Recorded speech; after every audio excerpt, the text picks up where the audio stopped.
театр танушы деген аналитик, тарихшы, зерделеуші.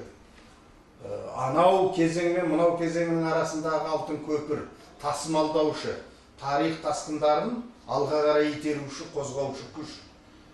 Біз қазақ театрының өткені мен кеткенін білу аз бізге. Әлемдік театрдың түп тұқияны мен түбірін білуіміз керек. Көбінің театр танушы болмауың да мүмкін. Мен енді алдарыңа шығып келген жоқ, бірақ мұны өмір дәлелдеген, өнер дәлелдеген. Осы алтауын бітірейін деп отырсыңдар, сол 6 кісіден біреуің не екеуің театр тануда шаңын шығарып жүрсеңдер, менің бақытым ол.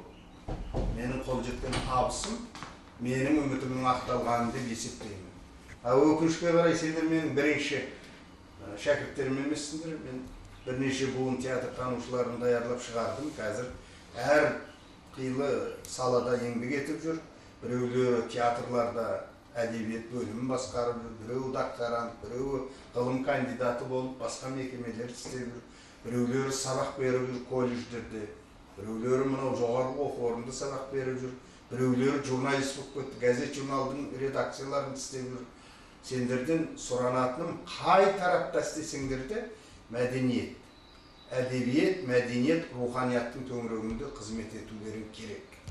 Мәдениеттің болашағына жол салуларың керек. Міндет емес барлығың шетіңнен театр танушы болуы. Өйткені бұл өте қиын, күрделі, тағдыр тайғанақ профессия. Ол жақындаттыра бермейді.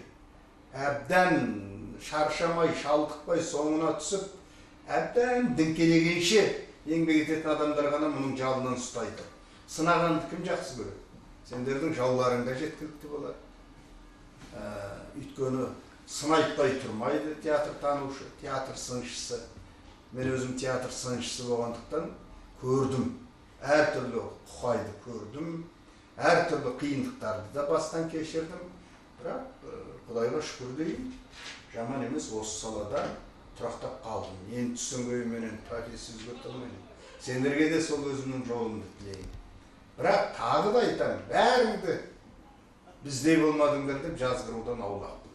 Тағдыр әртүрлі қалыптасады.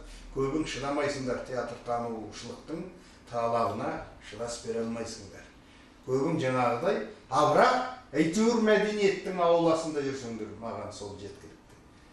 Қазақ халқының мәдениетін, руханиятын, соның жарқын жағын, жетіспей жетіп жатқан жерлерін толтырсын жүрсеңдер, ұстаздың ең биік арманы осыдан туып келе шығады.